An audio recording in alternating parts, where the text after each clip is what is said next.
لله رب العالمين. أشهد أن لا إله إلا الله وحده لا شريك له، وأشهد أن سيدنا ومولانا محمدًا عبده ورسوله. أما بعد، فأعوذ بالله من الشيطان الرجيم. بسم الله الرحمن الرحيم. هم الذين كفروا وصدوكم عن المسجد الحرام والهدي معكوفا أن يبلغ محله، ولولا رجال مؤمنون ونساء مؤمنات لم تعلموهم أن تطؤوهم فتصيبكم منهم معرة بغير علم، ليدخل الله في رحمته من يشاء. لو تزيلوا لعذبنا الذين كفروا منهم عذابا أليما، إذ جعل الذين كفروا في قلوبهم الحمية حمية الجاهلية فأنزل الله سكينته على رسوله وعلى المؤمنين وألزمهم كلمة التقوى وكانوا أحق بها وأهلها، وكان الله بكل شيء عليما۔ پوری صلح حدیبیہ جس کا ذکر سورہ فتح میں آیا ہے، اس کا اگر خلاصے کے طور پر ایک بات کہی جائے تو غلط نہ ہوگا، وہ یہ کہ اس پوری صورت کا ایک سبق نکلتا ہے، وہ یہ کہ مسلمان کے اپنے جذبات، مسلمان کے اپنے ذاتی خواہشات کوئی معنی نہیں رکھتے۔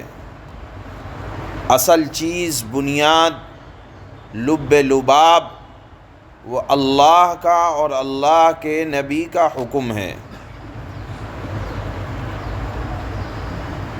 دیکھیں، اللہ کے نبی صلی اللہ علیہ وسلم نے صلح حدیبیہ کے موقع پر جن دفعات پر صلح فرمائی وہ کچھ اس طرح سے تھیں کہ مسلمان مدینہ اور مکہ والوں کے درمیان یا مسلمان اور غیر مسلموں کے درمیان 10 سال تک لڑائی بند رہے گی۔ اللہ کے نبی نے فرمایا تیار۔ اور دوسری صلح یہ کہ مدینہ سے اگر مکہ کوئی آدمی جائے تو مکہ والے اس کو واپس نہیں کریں گے، یعنی مسلمان اگر کوئی مکہ چلا جائے جو کہ اس وقت اندھیر نگری، ظالموں کی نگری تھی اور مسلمانوں کے اوپر ظلم کیا جا رہا تھا، اللہ کے نبی نے فرمایا کہ ہم تیار کہ ہمارا اگر آدمی کوئی چلا جائے تم اس کو واپس نہ کرنا۔ صحابہ نے کہا بھی کہ اللہ کے نبی، مسلمان چلا جائے تو واپس نہیں کریں گے۔ اللہ کے نبی نے فرمایا کہ مسلمان کوئی مدینہ چھوڑ کر جائے گا تو گویا کہ کفر کی حالت میں جائے گا، اور جو ایمان کو چھوڑ کر جائے گویا کہ اللہ نے اس کو اپنی رحمت سے دور کر دیا، اور جس کو اللہ اپنی رحمت سے دور کر دے میں اس کو قریب نہیں کر سکتا۔ اور پھر فرمایا کہ اگر کوئی مکہ کا آدمی مدینہ آ جائے، اس میں صلح میں یہ تھا کہ مسلمان واپس کریں گے۔ اللہ کے نبی نے فرمایا کہ ہاں، اگر وہ مؤمن بن کر آئے گا ہم واپس کر دیں گے، اللہ اس کے لیے کوئی نہ کوئی راہ نکالے گا۔ یہ معاہدہ، اور معاہدہ بھی اتنا کہ ہر اعتبار سے دبا جا رہا ہے۔ اور اسی طرح سے اللہ کے نبی سے فرمایا گیا آپ عمرہ نہیں کر سکتے، اس وقت مکہ نہیں آ سکتے، واپس چلے جائیں۔ اللہ کے نبی نے فرمایا کہ منظور۔ پھر فرمایا کہ آپ آئندہ سال آئیں گے اور وہ بھی صرف 3 دن کے لیے آئیں گے اس طرح کہ آپ کی تلواریں میان میں ہوں گی، آپ آئیں گے اس طرح کہ تلوار کے علاوہ کوئی دوسرا ہتھیار نہ ہوگا، 3 دن کریں گے، عمرہ کریں گے اور واپس جائیں گے۔ اللہ کے نبی نے فرمایا منظور۔ پھر ایک مسئلہ یہ آیا کہ اللہ کے نبی عمرے کے ارادے سے آئے تھے، اپنے جانور ساتھ لائے تھے، کہا گیا کہ آپ یہ جانور بھی مکہ نہیں بھیج سکتے، یہیں ان کو ذبح کر دیں۔ اللہ کے نبی نے فرمایا منظور۔ پھر آخر میں بات یہ آئی کہ چلو دستخط کرو۔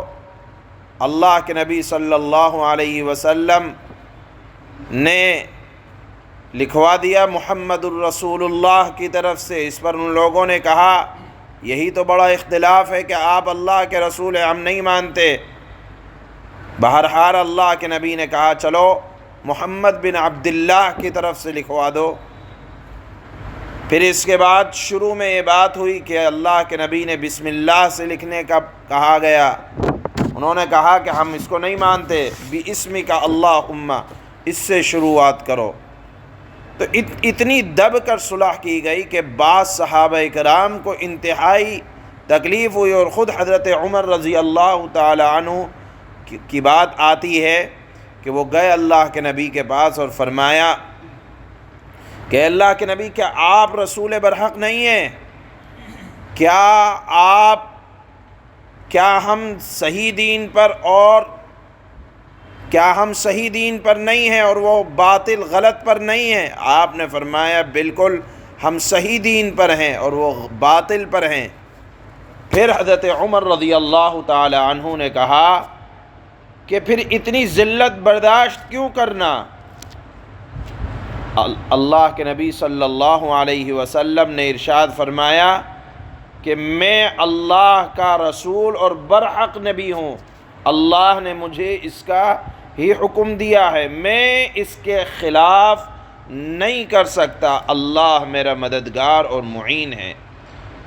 پھر حضرت عمر نے فرمایا کہ آپ نے تو مدینہ سے چلتے وقت یہ کہا تھا کہ ہم طواف کر رہے ہیں، عمرہ کر رہے ہیں، تو گویا کہ آپ کا خواب جھوٹا رہا۔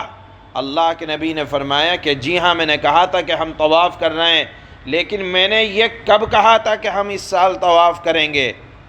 ہاں، اللہ نے مجھے خواب دکھایا تھا کہ طواف کر رہے ہیں، اب اللہ اس خواب کو کب سچا کر کے دکھائیں گے وہ اللہ کی مرضی، ہم طواف ضرور کریں گے۔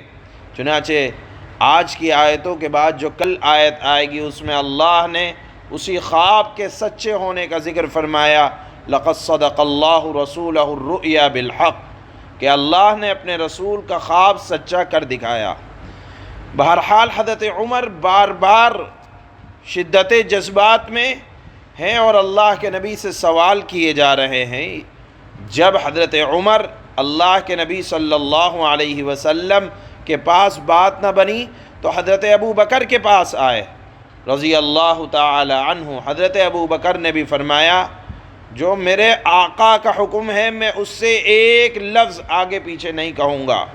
چنانچہ جب وہاں سے بھی بات نہ بنی تو حضرت عمر رضی اللہ تعالی عنہ فرماتے ہیں کہ میں اپنی اس گستاخی پر بہت شرمندہ ہوا، اور میں نے اس گستاخی پر جو میں نے اللہ کے نبی سے سوالات کیے، بہت نمازیں پڑھیں، غلام کو آزاد کیے، خیرات و صدقات کیا۔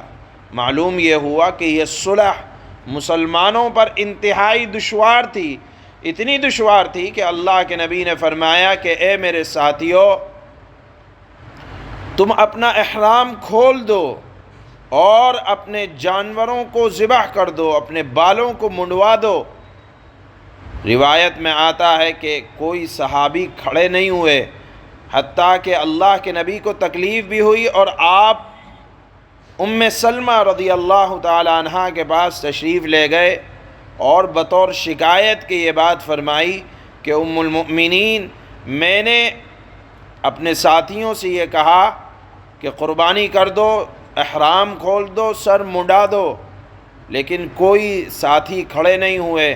اس پر حضرت ام سلمہ نے عرض کیا کہ اللہ کے نبی، یہ صلح مسلمانوں پر بہت زیادہ تکلیف کا باعث گزر رہی ہے، ان کے دل ٹوٹے ہوئے ہیں، اور اس کی وجہ سے وہ لوگ فوراً تیار نہیں ہو پا رہے ہیں۔ اے اللہ کے نبی، آپ ایک کام کریں کہ آپ خود اپنا احرام باہر جا کر کھول دیں اور بالوں کو منڈوا دیں اور اپنے جانور کو ذبح کر دیں۔ ایسا نہیں ہو سکتا کہ آپ کے ساتھی آپ کو دیکھ کر آپ کی اتباع نہ کریں۔ ہوا بھی یہی کہ ساتھیوں نے دیکھا کہ آقا نے جب کھول دیا احرام، صحابہ نے بھی کھول دیا، اپنے بالوں کو منڈوایا، اور منڈوانے کے بعد اپنے جانوروں کو وہیں کے وہیں ذبح کر دیا۔ ابھی آپ حضرات صحابہ مکہ سے مدینہ کی طرف لوٹ رہے ہیں، درمیان میں یہ صورت نازل ہوئی، اور اس صورت کے اندر، یہ آج کی آیتوں کے اندر، اللہ نے جنگ نہ ہونے کی چند وجوہات بیان فرمائیں۔ مثال کے طور پر ایک وجہ یہ بیان کی کہ دیکھو، اگر جنگ ہو جاتی اور صحابہ کو جس ناگوار گزر رہا تھا اس وقت صلح کرنا، تو دیکھو اگر جنگ ہو جاتی تو اس میں ایک بڑی پریشانی یہ آتی۔ اللہ تو حکمتوں اور مصلحتوں کو جاننے والے ہیں کہ مکہ میں کچھ مسلمان ابھی ایسے تھے جنہوں نے اپنے ایمان کا اظہار نہیں کیا تھا، کچھ لوگوں نے مکہ میں ایمان کو چھپا رکھا تھا، غریب تھے، نادار تھے، ظلم سے بچنے کے لیے اگر جنگ ہو جاتی تو چونکہ مدینہ والوں کو معلوم نہیں تھا کہ یہاں اس طرح کے بھی مسلمان ہیں، تو مسلمان کمزور وہ ایسا نہ ہوتا کہ وہ بچ جاتے، بلکہ مسلمانوں کے ہی ہاتھ سے شہید کر دیے جاتے۔ تو اللہ نے حضرات صحابہ کے ہاتھ کو صلح حدیبیہ کرا کر آج کی آیت میں ذکر فرمایا کہ تمہارے بھائیوں کو تم سے قتل ہونے سے بچایا۔ یہ اللہ کی حکمت تھی۔ اسی طرح آپ دیکھیں کتنے لوگ فتح مکہ کے موقع پر مسلمان ہوئے، کتنے لوگ فتح مکہ کے بعد مسلمان ہوئے۔ اگر جنگ صلح حدیبیہ نہ ہوتی اور جنگ ہو جاتی تو کتنے مسلمان جو بعد میں مسلمان ہونے والے تھے وہ تمام کے تمام قتل کر دیے جاتے۔ اللہ نے مسلمانوں کو اپنے بھائیوں کے قتل سے یا لڑائی میں جنگ کے دوران مارے جانے سے اللہ نے ان کو بچایا، اور پھر اس صلح کو اللہ نے فرمایا کہ یہ دب کر نہیں ہے، اِنَّا فَتَحْنَا لَكَ فَتْحًا مُبِينًا، کہ یہ تو ایک بڑی کامیابی ہے۔ اس کے بعد یہاں ایک جملہ سمجھ لینا چاہیے کہ بعض مرتبہ آبادی کے اندر کچھ نیک لوگ ہوتے ہیں، اللہ ان نیک لوگوں کی وجہ سے پوری آبادی پر سے مصیبت کو ٹال دیا کرتے ہیں۔ لہذا کوئی نہ کوئی بزرگ، کوئی نہ کوئی اللہ والا آبادی میں رہے، یہ اللہ کی بڑی نعمت ہوا کرتی ہے۔ آپ دیکھیں اہل مکہ پر اللہ نے اس وجہ سے کرم فرمایا کہ 2 4 10 5 ایسے بھی اللہ کے چاہنے والے تھے جن کے بارے میں کسی کو کچھ نہیں معلوم تھا۔ اللہ نے اپنے ان چاہنے والوں کی وجہ سے اہل مکہ پر سے شب و خون یا قتل و غارت گری کو اللہ نے مکہ کے اندر پسند نہیں فرمایا۔ تو یہاں سبق یہ نکلا کہ جذبات، خواہشات، آرزوئیں دین کے دائرے میں کوئی حیثیت نہیں رکھتی۔ اللہ اور اللہ کے نبی کا حکم سب سے بڑا درجہ رکھتا ہے، اور جو اطاعت کرتا ہے تو اللہ نے فرمایا فَأَنزَلَ اللَّهُ سَكِينَتَهُ، اللہ نے اپنے رسول اور مؤمنین کو جنہوں نے تحمل سے کام لیا ان کے دلوں پر سکون، اطمینان کو نازل فرمایا۔ معلوم یہ ہوا کہ سکون اور اطمینان خواہشات کے پورا کرنے پر نہیں ملا کرتا۔ آپ اپنی خواہشات کو جتنا پورا کریں گے، اللہ خواہشات کی آگ کو اور بھڑکاتے ہیں، اور جتنی اطاعت اللہ کی جائے، رسول کی جائے، تو اللہ دلوں میں اطمینان، سکون، راحت کو پیدا فرماتے ہیں۔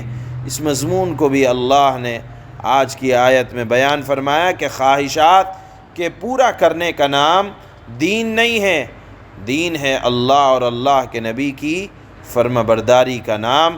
اگر کرو گے تو اللہ سکون کو عطا فرمائیں گے، جس طرح حضرات صحابہ کے دل میں صلح حدیبیہ کے موقع پر سکون اور اطمینان نازل کیا تھا۔ اللہ فرماتے ہیں آج کی آیت میں صلح حدیبیہ میں صلح ہوئی، جنگ نہیں ہوئی، اس کی وجوہات بیان فرمائی کہ اللہ نے تم کو تمہارے ہاتھ سے، تمہارے بھائیوں کے قتل کرنے سے تمہارے ہاتھ کو بچایا۔ چنانچہ اللہ فرماتے ہیں هم الذين كفروا وصدوكم عن المسجد الحرام والهدي معكوفا أن يبلغ محله ولولا رجال مؤمنون ونساء مؤمنات لم تعلموهم أن تطؤوهم فتصيبكم منهم معرة بغير علم ليدخل الله في رحمته من يشاء لو تزيلوا لعذبنا الذين كفروا منهم عذابا أليما۔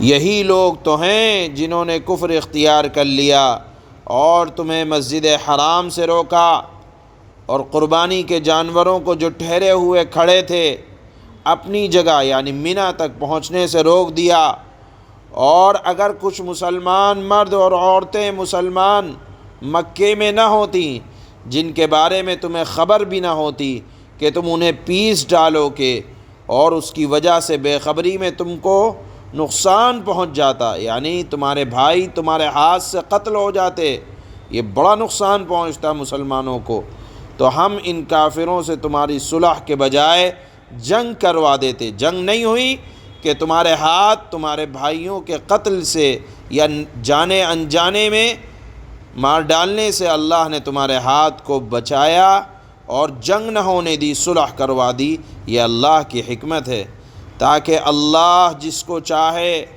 اپنی رحمت میں داخل کر دے۔ البتہ اگر وہ مسلمان وہاں سے ہٹ جاتے تو ہم ان اہل مکہ میں سے جو کافر تھے انہیں دردناک سزا دیتے، یعنی اگر مکہ میں اس وقت چند مسلمان نہ ہوتے تو لڑائی ضرور ہو جاتی۔ اذ جعل الذين كفروا في قلوبهم الحمية حمية الجاهلية فأنزل الله سكينته على رسوله وعلى المؤمنين وألزمهم كلمة التقوى وكانوا أحق بها وأهلها وكان الله بكل شيء عليما۔